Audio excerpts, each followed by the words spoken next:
Sure.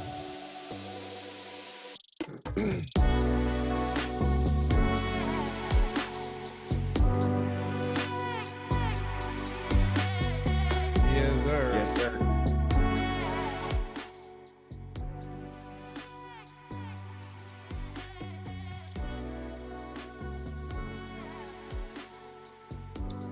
Yeah, what is going on, everybody? Welcome to the Awesemo.com NFL strategy show, Showdown edition, talking New York Jets, baby, and the Indianapolis Colts. Matter of fact, this game actually might have some legs, could be decent today.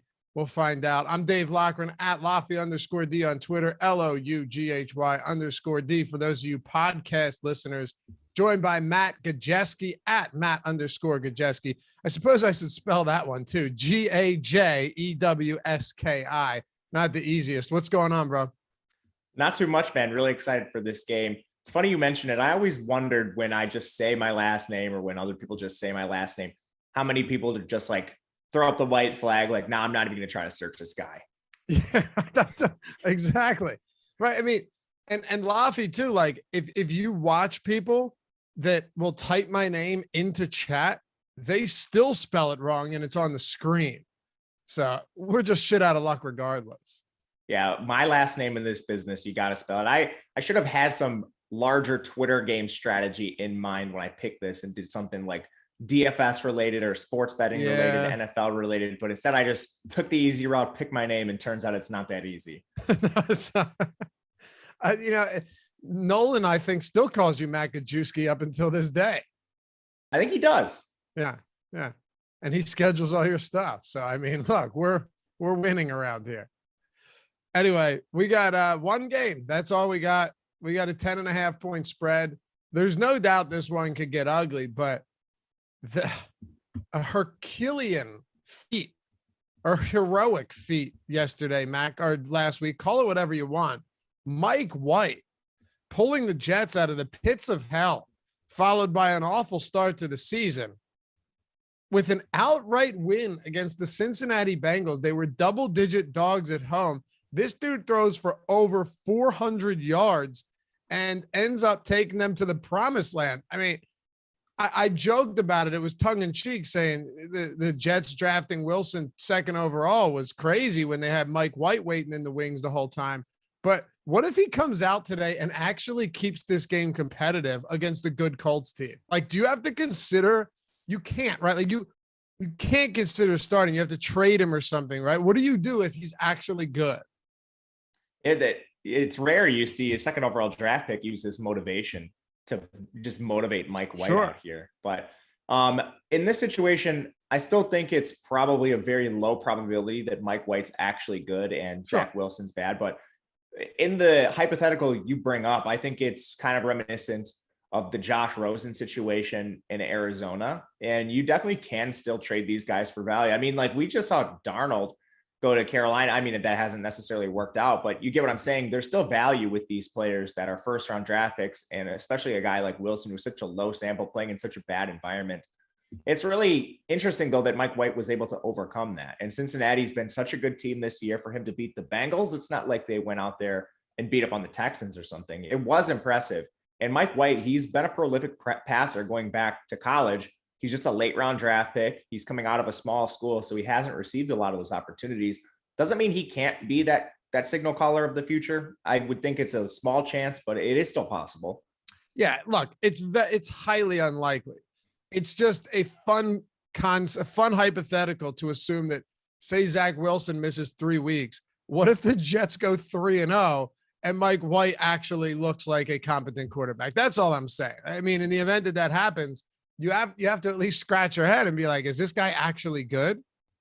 Their ownership would be so upset. And I mean, they're playing in the same situation. It's same skill position players, actually a tougher matchup for Mike White where he did succeed. The Jets, Zach Wilson's had some easier matchup and has failed. So, I mean, if he does continue to play well and Zach Wilson misses these 3 games, I feel like you have to continue starting him. I know. That's the crazy part. I mean, oh God, Jets fan base, what do they do? I mean, the truth is, when it comes down to it, if you're a fan base, you you'll embrace anyone that's playing well. Like if you're winning football games for a team, and I know this as an Eagles fan, right? 100%. If you're winning games for a team, they're going to ride for you. That's just the way it is. And then what will happen, Matt? I guarantee it. Now, look, we're getting into the weeds here. We're going to break down this game in just a second. But what would happen is you would see everybody go, Mike White's the guy, 2018 fifth round draft pick. This is who we want. Trade Zach Wilson for a first and then get us some better players next year. That's what would end up happening. It's not going to, but that's what would happen if Mike White went on a run with like 3 or 4 straight wins.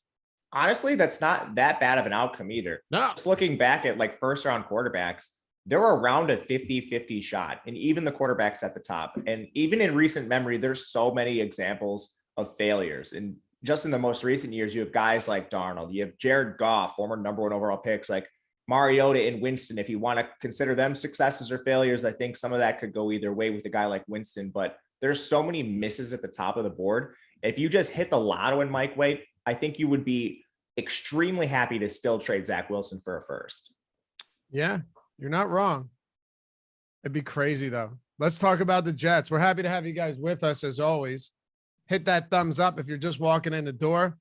The great thing about DFS from a showdown standpoint is it can be an awful game on paper, and we're going to love it just as much. As a matter of fact, I think there are some really good plays in this game that might fly under the radar a little bit, might get it lower ownership, maybe some contrarian captain spots and all of that. So stick around with us till the end of this one. Hit that thumbs up if you haven't done so yet, and subscribe to the channel. What are we at? 64,400 subs, well on our way to 70. You know what, Matt? Soon enough. I don't know when, maybe next year, maybe before that. I mean, not like 2021, but next, like 365 days from now, we're going to hit 100,000 subs on this channel, and it's going to be a damn celebration. Yeah, we have to have another one of those mega streams. I'll bring the 4 locos out for all you in chat. It'll be a real celebration. Would you shotgun back-to-back 4 locos? I mean, that's a tough ask. I could do it. You think so? Yeah. Okay. All right. I will. When we get to 100K, I will do that. You will double like, so 1, bam, 2, bam, and just knock them both back for 100K. Yeah, you just gotta give me the time to open the second one though. Sure. Oh yeah, of course. Yeah, you can't just have it sit there. Yeah. I live alone. I don't have a helper over here that can assist. I suppose you could have the hole poked, laying on its side, propped in between 2 things, and you just pick it up and crack it. That's doable. That is true. Right? As long as it's not standing upright. All right, 100K subs. Matt dies on stream. I don't want your heart to give out, Matt. I'll be okay. You saw me after the first one. I know you were fine. We got to be more worried about Jordan Klein if he's on that stream. Well, Jordan knocked back a fifth of Grey Goose or whatever it was on a stream. So whatever. It'll be a good time. And again, thanks to all you guys that jump in here and hit the thumbs up, that have already hit that join button and got your badges and the emojis and the shout outs and join Team Awesemo. And of course, all you guys that already subscribe to the channel. Makes doing this a lot more fun, and we'll always do free content, but you guys know, YouTube overlords, the algorithm, we're just trying to fight back. The small guy trying to, fend for themselves. Anyway, let's talk about the Jets on this one, Matt. They're 10.5-point dogs on the road against the Colts team that really could have won last week had it not been for some blunders late by Carson Wentz, who all game had really played pretty well, but that unfortunately did not culminate at the end become a win. What are you thinking with Mike White today? We just talked him up a lot, but what do you think of him being a big road dog, most likely needing to throw quite a bit once again? He's one of the riskiest players I can remember on Showdown. And I know we've had a couple situations where we've had backups in the past. I can't remember one just in the forefront of my mind, but it's a situation where he's priced down a little bit compared to where we normally see quarterbacks. For example, he's a little bit cheaper than like Michael Pittman, Jonathan Taylor. You rarely see that. Quarterbacks, usually they're the most expensive options no matter what, even if there's those elite skill position players too. And then you have the fact, like, just where does this projection come in? It's going to be one of the most volatile projections, I think, in recent memory, because you have a guy who essentially has no draft capital, hasn't played in 3 years in the league, comes out and just plays amazing in his first game. So do you err towards more like league average play? Do you use the 1 game sample with Mike White? this could be all over the board with him. And the one knock I think against Mike White that we'll see is he's not mobile whatsoever. So unless he gets it done as a passer, he doesn't have that out. He doesn't have like a high floor that even maybe like a Carson Wentz has, where he just has that just a small amount of mobility where it gives you a little bit of a floor. Mike White doesn't have that whatsoever. He finished with negative rushing yards in all of his seasons in college. So he's just not going to be mobile at all. And if this goes back to being the Jets' regular offense we've seen throughout the year, there's a really low floor with him. But at the same time, he's a cheap quarterback. He's not being owned, and they're going to be throwing. So he's a really tough evaluation. I think the toughest one that I can remember. Yeah, that's a great breakdown. I think the one thing that stands out to me is what you just said at the end, right? He's going to need to throw. It's difficult to imagine that not being the case. Now, I will say this much. The Jets defense, they're not very good, but they have had some games where they've at least stood up enough to where they ended up being pretty low scoring. When it comes to the Colts secondary, though, I mean, wouldn't you consider this a beatable secondary just in the sense that if the Jets are down by, 14 points early on or even, 10 points, whatever, and Mike White's throwing 40 plus times again, that there might just be enough volume there to get him where you need to go. And also let me add this, Matt, I really don't think it's crazy on a slate like this to have Mike White and the Colts defense. He has 4 interceptions in his first 2 starts, also has 4 touchdowns. He's thrown 77 times, and one game he didn't come in till close to halftime. I agree with you. I think you certainly can play the Colts against Mike White. And we've talked about this before. A lot of times, like a Colts ceiling performance isn't necessarily bad for Mike White. If the dude throws a pick 6 and the Colts hit that upper range of their outcomes, that's like a 15-second play, is like less, maybe like even a 10-second play. And then Mike White's immediately back on the field throwing again. He'll be in better game script to hit his ceiling. So I think you can certainly play them together. And that might even be like more of a positive correlation than people think. Yeah, I think so. Brian Train says the first Thursday Night Football live stream was awesome. Really want y'all to do that again. Terry was pretty tuned up as well. Lindquist and Laffy taking shots on stream. I get tuned up. You just don't know it. Hell, I'm drunk right now. Sammy Telesco. I've been at Children's Hospital. I became a grandfather. Let's go Buffalo. Congrats, Sammy. Appreciate all the support, man. Always in here riding for Awesemo.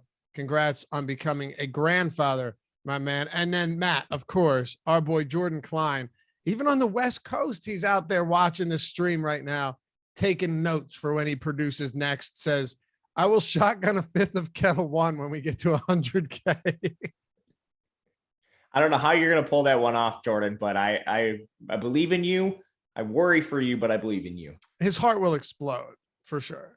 He will die. Might be tough to shotgun through a glass bottle. I don't know. He's going to have to get a drill out. Exactly. I don't know how you do it otherwise. No. And even so, it's going to be tough, but I'm here for it. I'm here for it. So I want to talk about Michael Carter because as far as like pass catching options go, he's their best one right now. And the one that Mike White has targeted the most. But let's get to some of these actual pass catchers first, Matt. Then we can break down the running backs because it's kind of a mess here. Now, keep in mind, last week, Corey Davis was out. This week, Corey Davis is also doubtful. So at this point, he hasn't practiced at all.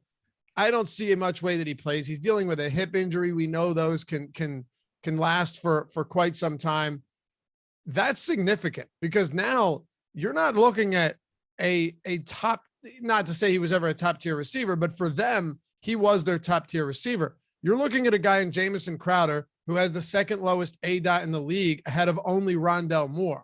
You're looking at Elijah Moore, who was a preseason darling, coming into season-long drafts and has been largely invisible for this year.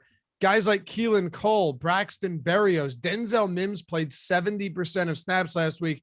And Matt, guess who played 24% of snaps? Our boy Jeff Smith. So it's not pretty as far as the receiving core goes for New York. I've been waiting to talk about Jeff Smith since last year when he was chalk. I think you're seeing a little bit of a changing of the guard in the receiving room. Again, you mentioned Corey Davis. A lot of it has to do with him. But like Elijah Moore just hasn't gotten it done in the field. He's been one of the least efficient receivers in football. and they did spend the draft capital on him. But at some point in time, like Denzel Mims is a second round pick as well. Like getting him on the field and taking a look at what they have and essentially a lost season, I think is a good idea. Like, let's be honest, this Jets team's not making the playoffs. So like Denzel Mims is an asset from the previous coaching regime, but he's still there. And there's a lot of draft capital in him. So kind of showcasing what he has for a potential trade, or at least seeing what he has on the roster, I think is a worthwhile endeavor for them right now, especially when there's injuries. And then like Jamison Crowder, we know exactly what he is, but for the purposes of Showdown, I'm not really going to be shying away from Jamison Crowder. I think he's fine. This Jets offense overall is implied under 20 points, so they're not projected to be scoring a lot. With Crowder, he's somebody that you know is going to be playing underneath, getting the easy catches. And if he can just rack up like 6 PPR receptions and then maybe do a little bit after the catch, he could be enough from the Jets side of this game that's not projected to score a lot of points. Like, what are the chances that they have a big play today? With their implied total, I think it's a little bit lower than people might expect. So even just taking like easy receptions with Crowder could be an avenue to get you to a ceiling score. So I like Crowder. Keelan Cole and Denzel Mims, they're going to be more your outside receivers. Mims in particular is like a big vertical contested catch threat, which I don't think really lends itself to a day 3 quarterback who is, you know, like not really practicing with the first team at all. And I guess you could make the argument that Mims has been in the second team for most of the year, but are they going to be trying to push the ball downfield with Mike White? I find that a little hard to believe. Agreed. And we had a question in chat, Matt, from Bev Bang, says, who is the safest play for the Jets wide receivers?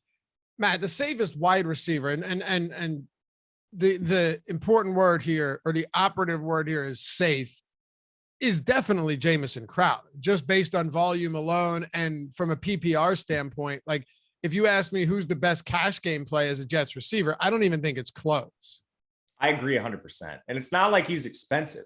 Like DraftKings did not correctly price this game. Like Elijah Moore is still way too expensive for his role. Crowder, he's not cheap, but he's definitely not like cost prohibitive. It's pretty remarkable though when you look at Michael Carter, because if you said who's the safest receiver, really it's him. Mike White, dude, has, and this is crazy to me, Mike White targeted his running backs 47% of the time as a quarterback this year. So in the 1.5+ games that he's played, he's targeted his running backs 47% of the time, Matt. I mean, that is a really, really high number. Michael Carter with Mike White under center has a 30% target share. So he is loving targeting Michael Carter. And Ty Johnson is third with a 12% or 13% target share. You have Jamison Crowder up there close to 20% with Mike White under center. But it feels like another one of those games where Michael Carter is involved heavily as a pass catcher. I mean, check this out, dude.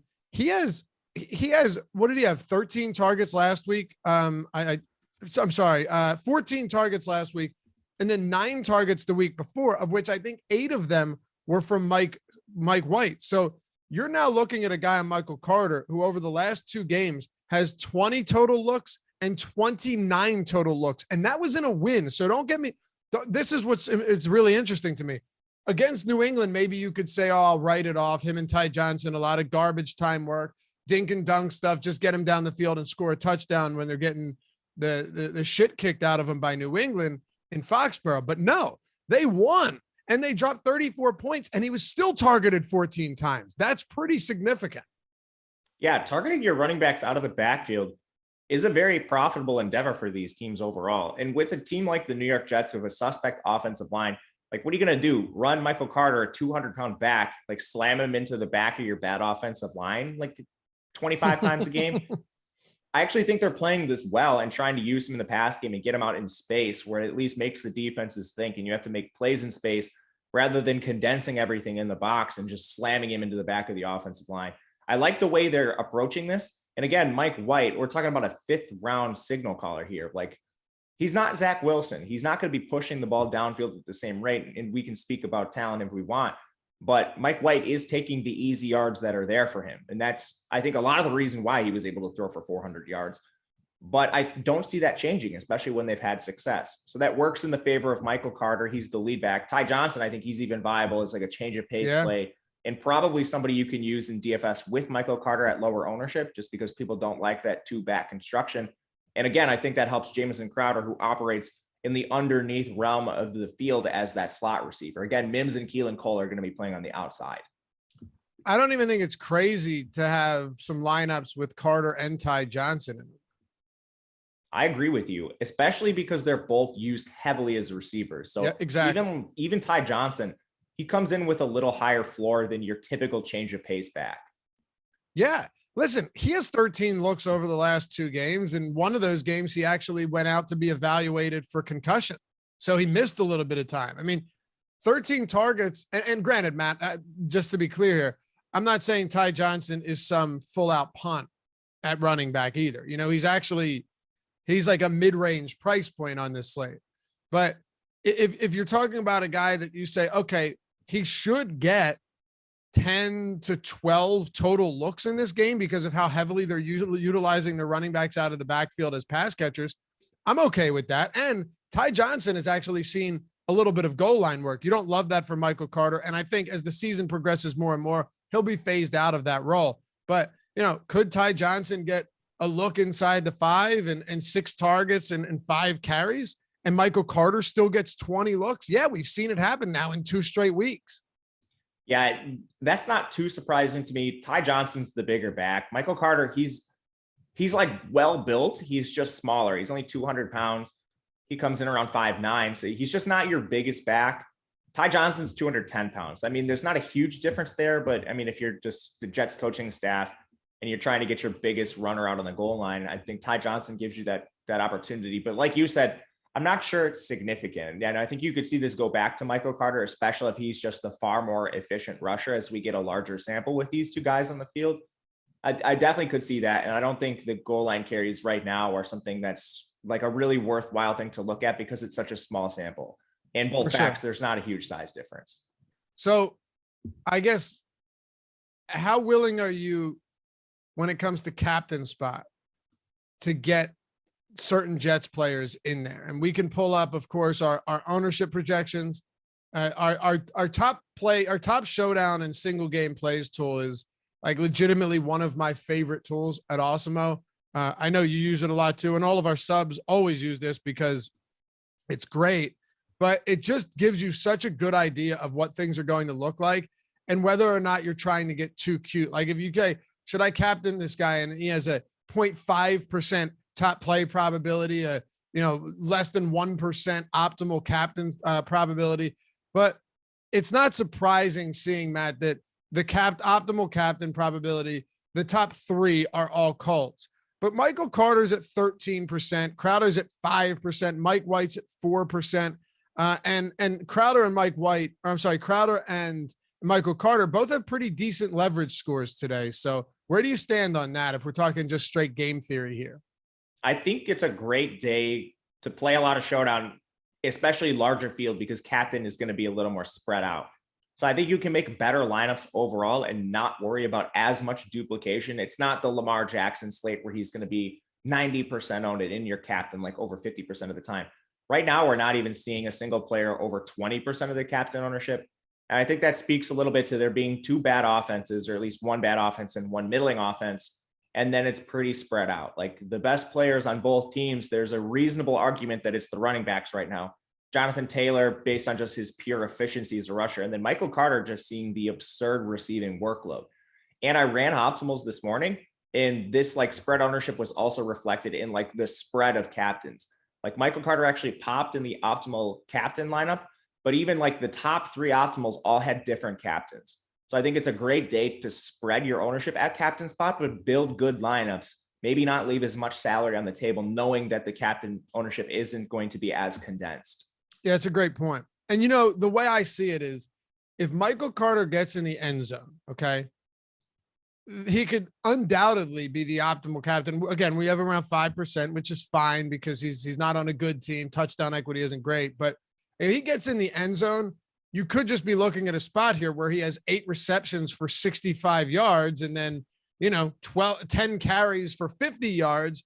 And now you're looking at a 25 fantasy point game. So that the touchdown will be the difference maker here, I think. And obviously that's just speculative, but I think you know what I mean here. On one of these slates, you're not going to get there without a guy getting into the end zone most of the time, unless it's just a total shit fest and there's nobody scoring. So I agree with you, but this situation kind of reminds me of James Robinson last year, except with a better receiving workload.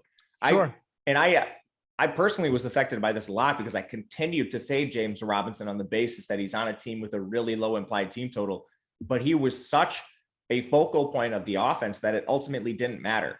If he scored, fantastic, then they played with a little better game script and his carries were elevated. If they didn't score, their reception floor was so good with James Robinson that he was really hard to avoid. And I could see that being the case with Michael Carter here. And I think that's important to note because his ownership is coming in pretty low for a guy that is such a focal point of the offense right now, albeit in a small sample, but who else do they have? No, that's totally fair. Look, he would have had 26 DraftKings points last week without a touchdown. So yeah, again, I still think that volume is really heavy last week. So I was trying to temper expectations, but yeah, it definitely makes sense. And maybe he doesn't see 14 targets, but like if he sees 8, that's still phenomenal. Yeah, that's still good. Well, especially when there's such, when there's the conversion rate on those targets is so high. Like, normally if you are running back on 8 targets, assuming they're, his ADOT is 0.4 yards over the last 2 weeks, right? So I'm not assuming that, I'm saying it is. With that being the case, you should be catching at least 6 of those. I think so too. I mean, they're just not downfield targets at all. Right. Which is fine because 6 receptions is a touchdown when you think about it. Now you just need to tack some yards onto that and be somewhat efficient in the run game. Are there any? I looked up something funny for you. How many times do you think Mike White has thrown deep this year? So deep, that's a 20+ yard throw downfield. How many times do you think he's attempted a pass beyond 20 yards? On 77 attempts or whatever it is. Yeah. Yeah. He have? I think 77. I don't know how many of those attempts were targeted attempts, but he has thrown the ball 77 times. Okay.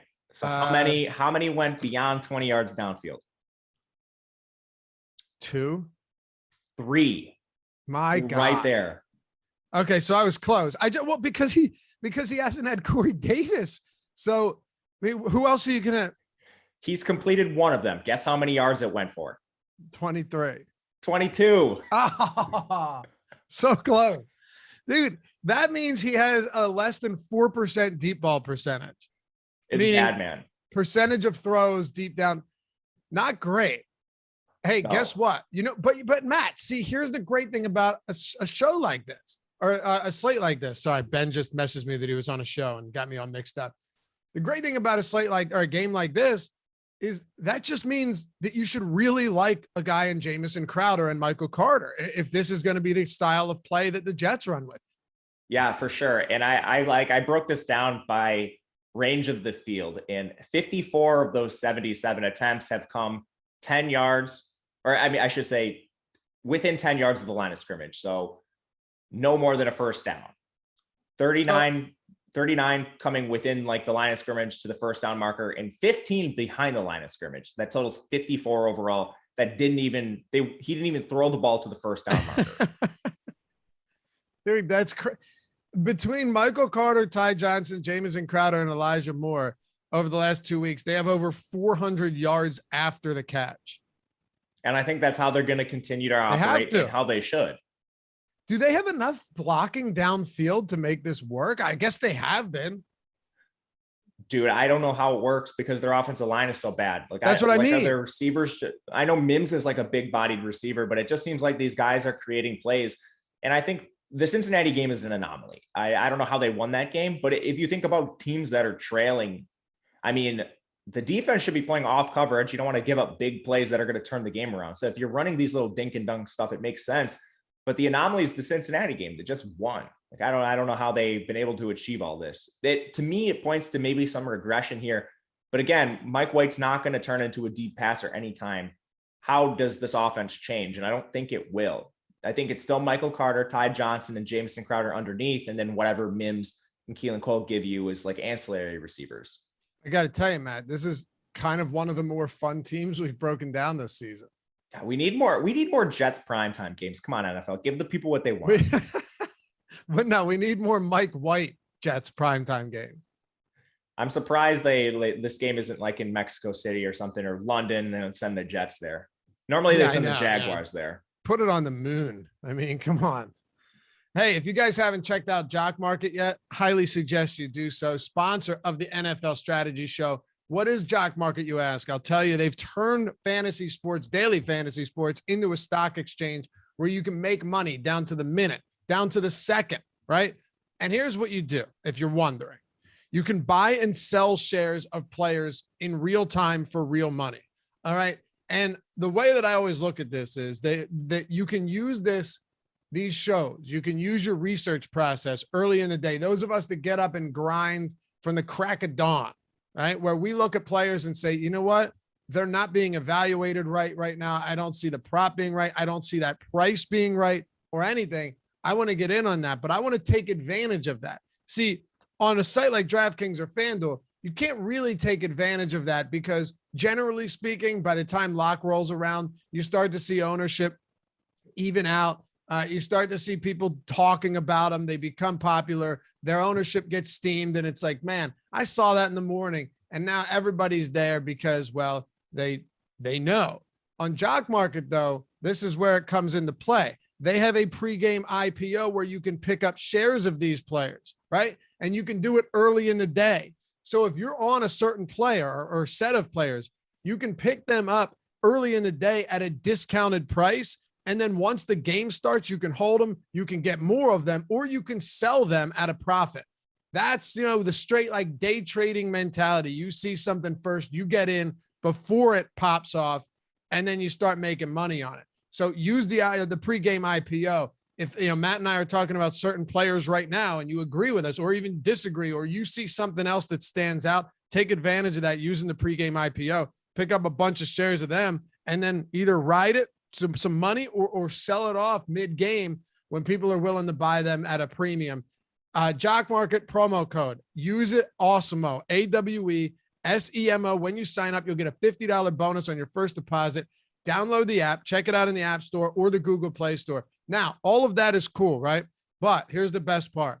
If you are a new user and you don't profit on your first time in the NFL cash market, you're refunded up to $100. Refunded up to $100 if you don't profit in your first time in the NFL cash market. It's a win-win. Legitimate risk-free spot here. I think you will win because you're part of Awesemo. You use the tools. You check us out, watch the videos. You're going to be in good shape. But anyway, download the app, use the promo code Awesemo, and take advantage of all of that they have to offer. I should say, over at Jock Market, JOCKMKT. Download it in the App Store or Google Play Store. All right, Matt. Last thing on the Jets: defense, kicker, tight ends. Anything you got for us here? Low scoring game environment in these kind of contests, like kickers and defense a lot more. Obviously, just it being the Jets, that kind of raises some red flags overall. But at the same time, I think maybe that's going to lower these players' ownership. As far as the tight ends, like it's basically just been a 50-50 split between Croft and Griffin, which makes it a really hard situation to target. Not to mention, neither of the players are targeted much either. It's basically all flowing through Crowder and those running backs we talked about. So I think they're good GPP plays just because you and I always say, we got to talk about the guys on the field. Touchdowns to tight ends seems to be a showdown thing. I'm not really going to buy into that. But again, these guys play, so they need to be on your radar. If I was picking between one, man, probably Ryan Griffin, but if we just look at their last 3 games, he's had 5 targets and Croft has had 2. We're talking about 2 of the least targeted tight ends in football. Hey, my fault on the sidebar there, Mike. Thanks for catching that. I forgot we didn't talk about tight ends for the Jets. That's essentially how meaningless they are at this point, Matt. But I just completely forgot them with the defense and kickers. Let's talk about the Colts now. Laying 10.5 at home. They started off the season miserably. But let's be fair to them. This is not a bad football team. Just as the Tennessee Titans started off looking awful, they've turned things around. Unfortunately, they lose Derrick Henry, and that's huge. But the Colts still have some good pieces. You and I, since I feel like we've been talking about this since May or June, have very much thought, hey, Michael Pittman can be the guy that ends up being a true alpha receiver, that ends up being able to be, you know, a easy 1,000+ yard guy, 10 touchdown guy in the right situation. And we're finally starting to see him evolve and mature into a wide receiver that defenses are having a very difficult time containing, right? I mean, last week, 10 on 15 targets for 86 yards and 2 touchdowns, both of which came, I think, in the first half. Before that, only 4 targets, but 105 yards and a touchdown. He's made countless difficult catches that he's been underthrown on from Wentz, and he's coming over top of defenders. He's good on contested balls. I think Michael Pittman really does have all of the tools to be one of those guys that can have some mega smash games going forward this year. It's just, where do we slot him in today against the Jets? Yeah, you're absolutely right. And he was that kind of receiver back at USC. He's very good in contested situations, downfield. He was a very good downfield receiver there too. And Wentz has done a pretty good job getting him the ball. I think some of the issues with Wentz are just like boneheaded turnovers that you'd think should be correctable, but the sample size is just increasing steadily on those with him. With Michael Pittman today, you're certainly not scared of the matchup. I mean, the Jets cornerback room is one of the worst in football. They have Bryce Hall, who's a guy I really like, but then, I mean, you're talking about like some day 3 rookies that are in like the 2 deep on this team, like Brendan Eccles coming from Kentucky, like Javelin Guidry is a day 3 pick out of Utah. He only played in the slot in college. Like this is an easy matchup for Michael Pittman to win. Because of that, I think he's a very good play. And the position he plays doesn't typically lend itself to like a lot of captain ownership on these slates. And that's what we're seeing here. He's behind Carson Wentz. He's behind Jonathan Taylor. I think that makes sense. But all this boils down to, he still has a lot of upside, and he could very easily be the highest scoring player on this slate, especially if that just raw target volume we saw last week, him being the target monster for Carson Wentz, continues. And I don't really see any reason it wouldn't. A lot of people thought T.Y. Hilton might come back last week, his first week back from injury, and garner that sort of T.Y. Hilton target share we've known from past years. But at this point in his career, it doesn't look like T.Y. Hilton's that player anymore, and it appears Michael Pittman has just fully usurped him. I think he's a great captain play today. Usurped him. Love it. Great word. Thank you. I'm out here trying to increase my vocabulary coming from you, man. I know yours is. Dude, that's a great word. It really is. So with Hilton being out anyway, and then, I mean, I don't think there's a shock to any one of us that Paris Campbell, it's sad for the guy, honestly. Like he can't get right. He's on the IR. He's done. Who else do they have? Okay. So that's kind of a rhetorical question. We know you have guys like Zach Pascal, but aside from that, look, this is so wild. Okay. Look at the pricing on wide receivers for the Colts, Matt. You can use DraftKings, you can use wherever you want, but just specifically DraftKings. Michael Pittman, if you're talking just flex, 10,200. Zach Pascal, 6,600. All right. Scroll down, scroll down, scroll down. Kike Kute is the next most expensive player at literally minimum salary. That is your next most expensive wide receiver. So they don't have a wide receiver 3 that isn't complete dead minimum. That's absolutely unbelievable. And I mean, it's crazy. The wide receiver room has been a mess. For sure it's been a mess, but right now I think because of pricing, like you might see people just go down to the stone minimum here. It's just a clear mispricing by DraftKings. Like T.Y. Hilton's not going to play in this game. We have Zach Pascal, who plays a very consistent role. So from here, it's like, who is going to be the wide receiver 3? And I don't think there's going to be one clear player that takes over the role, but Ashton Dulin, he's played a lot for this Indianapolis Colts team. He's somebody I think who is the most likely to do so. But at the end of the day, like, do we see Kute play more snaps? I think we very well could.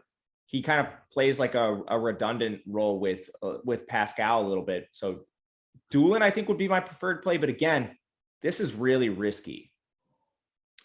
So just for context, the Jets have 6 wide receivers, like active receivers tonight, above $1,000. Yeah. That's nuts. And there's just nobody else there for the Colts. So the reason I wanted to bring that up though, Matt, is because, like, what about target distribution and just really volume distribution for this team? You have Michael Pittman, you have Jonathan Taylor, you have Zach Pascal, who, to be fair, while we haven't seen a ton of this lately, has been a legitimate red zone threat on the season, right?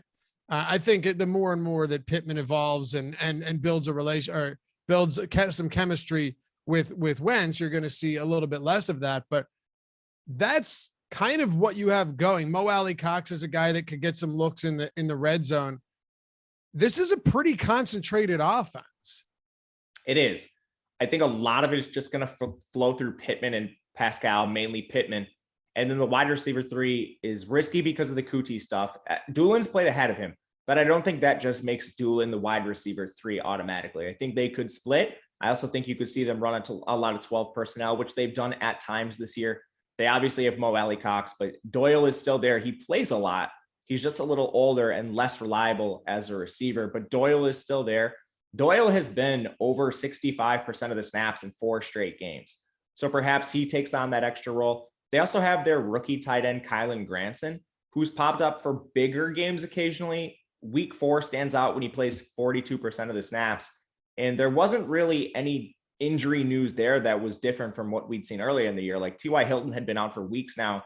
So that random 42% snap game seems to be like a matchup thing they isolated. Is that something the Colts decide to do with Granson? He is a receiving threat coming out of SMU. He's basically like a big bodied slot receiver. Think more like your Zach Ertz mold. So he could play that role. And at the very worst, I think it's just a 3-way split between Doolin, Kute, and Granson. And we don't know what it's going to be. So this is a spot where you should take shots, but I definitely think Doolin is going to come in with the most ownership. Okay. Makes sense. And look, these are basically dart throws, but once you get down there, sure. Pittman and Pascal played 96 and 94% of snaps last week. I think you'll probably see that again this week in the event that this game is close. Now, I don't know, maybe not. Maybe if they're ahead by a ton, that could be a little bit different. But those are the guys that you project to be on the field most of the game. With T.Y. Hilton being out, like you said, Dolan and maybe QT. I don't know. He's played 4 snaps on the entire season, Matt. So it's tough to say. They're dart throws is what they are, and their minimum salary. What's Dolan's ownership right now? Right now it's at 24%. I think that comes up. You think it comes up? Okay. Yeah. He's going to be the preferred punt play. Yeah, and it really is. You do have to make some concessions.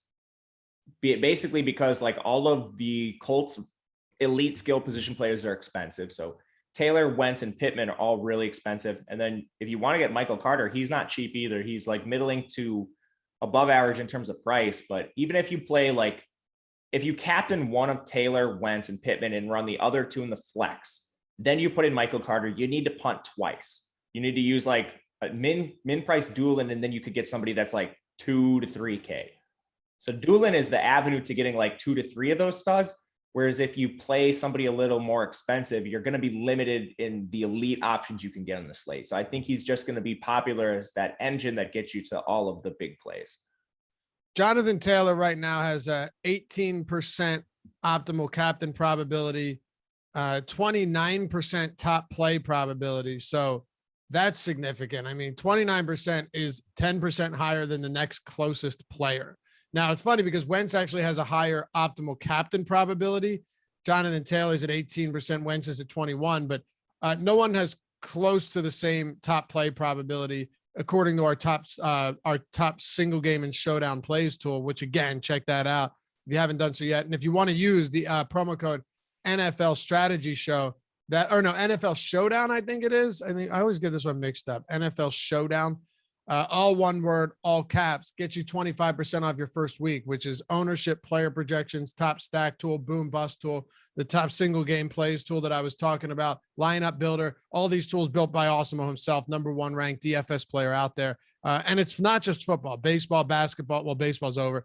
Basketball, hockey, golf, NASCAR, if that's still going, MMA, PGA, you name it, everything, esports. If they have contests out there, we got content for it. So be sure to check it out. Use the promo code NFL Showdown, all caps, all one word.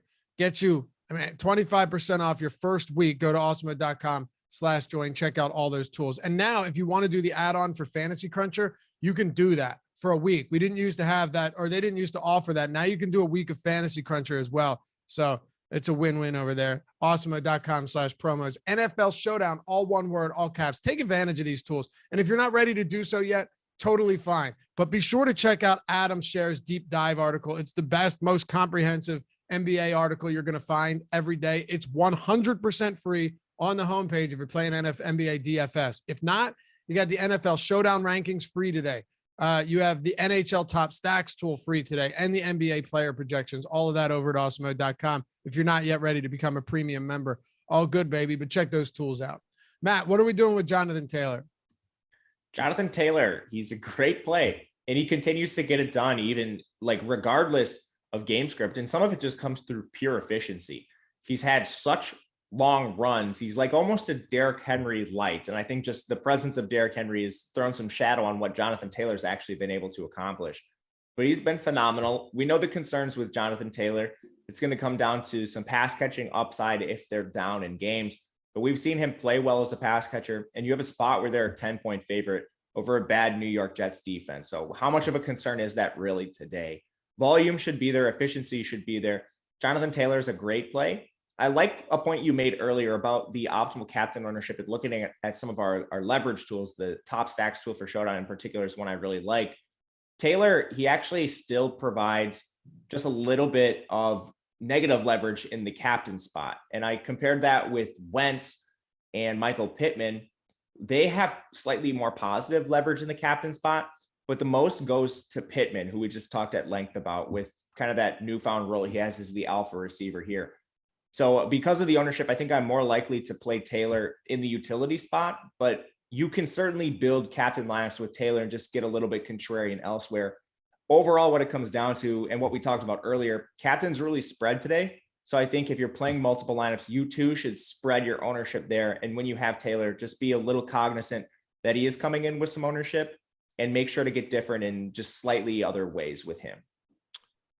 How about somebody like Marlon Mack, who went from getting a decent amount of backup duty behind Jonathan Taylor, spelling him a decent amount, to now playing 4 and 1 snap, 5 total snaps over the last 2 games. Sure, Matt, some of this has to do with just the game flow, and wanting your best guy out there. Is there a possibility here? And I, in no way, shape, or form feel even remotely confident about this, but I have to ask because no stone unturned here on the strategy show, which, by the way, and we try and hit on everything. We got over 300 people watching right now. Hit that thumbs up, 15 away from that 100 mark. It'd be greatly appreciated if you haven't done so yet.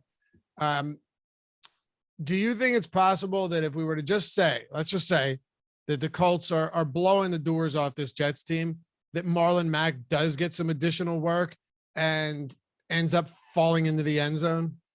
Yeah, that's certainly a possibility, and more of a possibility here than like virtually any other game they'll play this year outside of the game against the Texans where they won 31-3.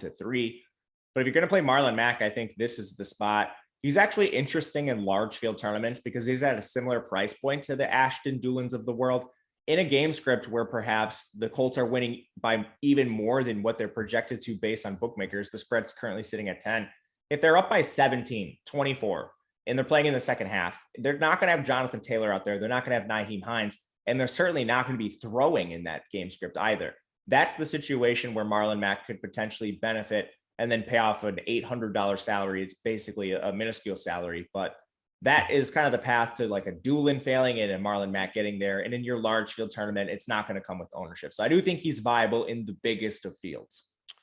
Yeah. And look, even in that Texans game, he did only see 5 carries, but once in a while, you have to at least consider that stuff. If I'm playing like 1 or 3 lineups, Matt, I want nothing to do with it, but agreed.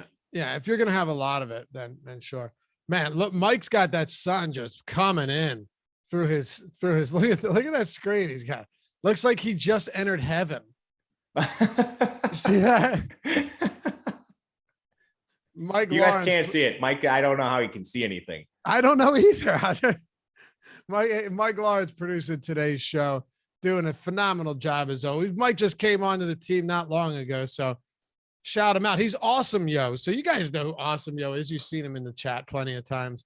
Matt, how about Nyheim Hines, who's how strange has his role been this season? He goes from like, oh, they're phasing him out. Jonathan Taylor's getting all the passing work now to, oh, okay, 5 targets last game, and now he's back involved. But and like eight carries against San Francisco 2 weeks ago. What a strange role he has, and pretty unpredictable one this year under Frank Reich.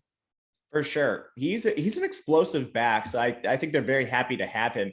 And he just makes things like more confusing for people trying to evaluate the situation than anything else. We know in negative game script, that's when he kind of sees his ceiling. They use him a lot in third down situations, up tempo situations, like those play from behind situations. But Taylor's been so good that I think they're just riding the hot hand sometimes. Like when Jonathan Taylor comes out and he's playing really well, he's good as a pass catcher. And at times there's really no need to use Nyheim Hines. But when Taylor like maybe needs a break, or he's just not as efficient on like certain situations, they can use Nyheim Hines as that change of pace back. So with a volatile workload like this, I do think he's hard to predict, but he's not just your pure third down back either. So there are situations where even in this game script, you could still use Nyheim Hines. You just know his projection is a little more volatile than even a guy like Jonathan Taylor's. But again, that's reflected in price. It's reflected in ownership. Overall, he's not my favorite low risk play, but in tournaments, I think you can definitely get there. Colts D is going to be pretty popular. Michael Badgley is going to be pretty popular. I'm pretty sure that Badgley has not, let me just make sure this is legitimate. Yeah, he hasn't attempted more than 1 field goal in a game all season. Granted, he's only played 4 games, but he's going to be popular. Colts will be popular. I get it, Matt. You know, high implied total for this team, facing a guy in Mike White who's got picked off 4 times in 1.5 games. All that makes sense to me, but my God, that's that's a lot of ownership on the Colts. Yeah, it is. And we know it's just a really volatile position. So anytime you see that kind of ownership on a defense, I'm just going to go the other way with it. I'll play them in lineups where it makes sense, but I'm definitely going to come in under the field on the Colts. When I play them, it's going to be in more of those like on-slot builds. What do you say we build a lineup here? Let's do it. Let's do it. All right. So captain spot, I'll turn it over to you. We'll talk large field tournament. Let's actually go. Let's do one of the single entry that has, you know, maybe 10,000 people in it. So still pretty large field, but not the millie. So, or it's 500K to first tonight, but you get the point. So like big single entry tournament. Let's do something interesting because I think a lot of people are going to play the big 3 for the Colts. Let's try Michael Carter. I love it. That's exactly where I wanted to go as well. But yeah, Michael Carter, I think that'll open some things up a little bit. The correlation between a running back and a quarterback is tough because even if the quarterback is throwing to them, you're not racking up those big yards each time. But then again, it doesn't seem like Mike White's going to be doing that with any of his pass catches. So essentially at this point, you're banking on a receiving touchdown from someone like Michael Carter. I'll go off the board a little bit here, and God, this is tough. You know what? Screw it. Let me go with Jonathan Taylor. Let's plug Taylor in here because I think this could be a 20 carry game for him for the first time of the year. I like Jonathan Taylor. I think in like a single entry midfield contest, we already knocked off a ton of ownership in our lineup just by playing Michael Carter. So I think we can just take the easy route with the Colts and play Carson Wentz. So that way we have at least a tiny attachment to all of the receiving and running backfield like opportunity they'll have today, rather than try to like isolate it all with Michael Pittman. We at least get a piece of the Pittman stuff when Wentz throws to him, and then we get a little piece of everything else too. So I think Wentz is a good play. And I don't hate that Taylor has actually flashed some explosive upside as a pass catcher, like big play ability, 37-yard reception last week, week 5, 76-yard touchdown reception. That's appealing to me if they're going to be in the lineup together. Let's go with, this is where it's crazy because the pass catching options, I'm going to throw in Mo Alley Cox, Matt, and hope that he gets into the end zone. This guy, for what it's worth, has 4 touchdowns on the season and 4 touchdowns over his last 5 games. So if he can get there, it's not the craziest idea to think that you might get a hookup from Wentz and Mo Alley Cox. And I do not assume that he's going to be all that popular either. No, he's not. No, I definitely don't think Mo Alley Cox is going to come in with a lot of ownership. That puts us in a weird spot. So we can do one of a couple things. We could punt all the way down with like an Ashton Doolin and then get way up to a player like Jamison Crowder. But we're also leaving some salary on the board in that case. Or we could play like two middling plays, like maybe a kicker and somebody like Nyheim Hines. In a tournament, I would rather take the upside with the punt play and the pay up option. So I'm going to say Doolin, and then we can decide from there which of the last plays we want to get in. I like it. Okay. Doolin, that gives us 9,300. Oh, okay. So we're hoping for a bad Pittman game. I'll tell you that much. Yeah, and I think that's okay. Wentz. That's fine. We're going off a small sample with Pittman being the alpha, and he has spread it a lot historically. So I'm okay with betting on that. We also have Taylor, and if Pittman does have a good but not great game, we have Wentz to kind of mitigate some of that risk. Do you want to go Crowder or Colts onslaught with Zach Pascal? I think in this one, I would rather go Crowder.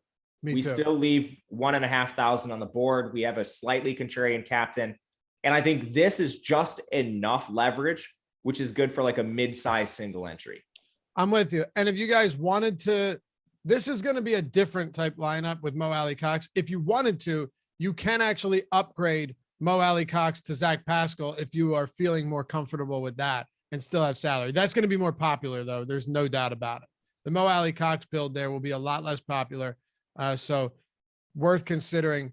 Anyway, Matt, we got to get out of here. Turn it over to the Awesemo NBA strategy show. Give me a top bet you got for today. Anything out there that our viewers can feel good about? So one you and I were talking about before the show, and I think you could go two ways with this. I hope I'm not stealing your thunder with the Michael Carter receiving props. You are, but it's okay. What is that? What you were going with? It's fine. We'll both go with it. Why not? I have another one. If you like Michael Carter, don't worry about it. Go for it. Okay, so Michael Carter has good props like across the board, reception props, receiving yardage props, and based on our projections, the over on all of these is solid. Right now, I think the best one is just overall receptions, sitting at 4.5 in most places. We have it projected at 5 right now, which is a little conservative. We have Ty Johnson projected for a decent role today. I think there's room for that to be a little bit off, but towards the over side. Yeah. Listen, I'm with you. When you say where we haven't projected at Odd Shopper, you can just sort by his name. So if you pull Carter up, you'll get all of his projected stat or all of his props. Yeah. The best spot to bet this, according to Odd Shopper, is bet MGM because they have the over 4.5 at plus 115, Matt, which is nice. Real nice. DraftKings plus 110, Caesars plus 110. We haven't projected a 5, 52% expected win rate, 13% expected ROI. I mean, look, none of that's awful. I do like him a little bit more, though, because we talked about the inability or unwillingness for Mike White to throw deep. We talked about almost 50% target share for his running backs, double-digit dogs. I think we both look at this and say this could be another 10-target game for Michael Carter. And I don't really think, Matt, that they have the personnel to change up the formula that actually worked for them last week. I agree with you 100%. I'm all in on the Michael Carter props today. Oddshopper.com, totally free, by the way. Hit shop NFL, shop NBA, whatever way you want to shop props, check it out. That's the way to do it, man. All right, that'll do it for us. Stick around. Adam and Josh coming up next. It's the NBA Strategy Show. This has been the NFL Showdown Strategy Show presented by Jock Market. Again, follow your boy Matt at Matt_Gajeski, myself at Laffy_D, and Awesemo.com at Awesemo_com. Thanks for watching, everybody. Peace.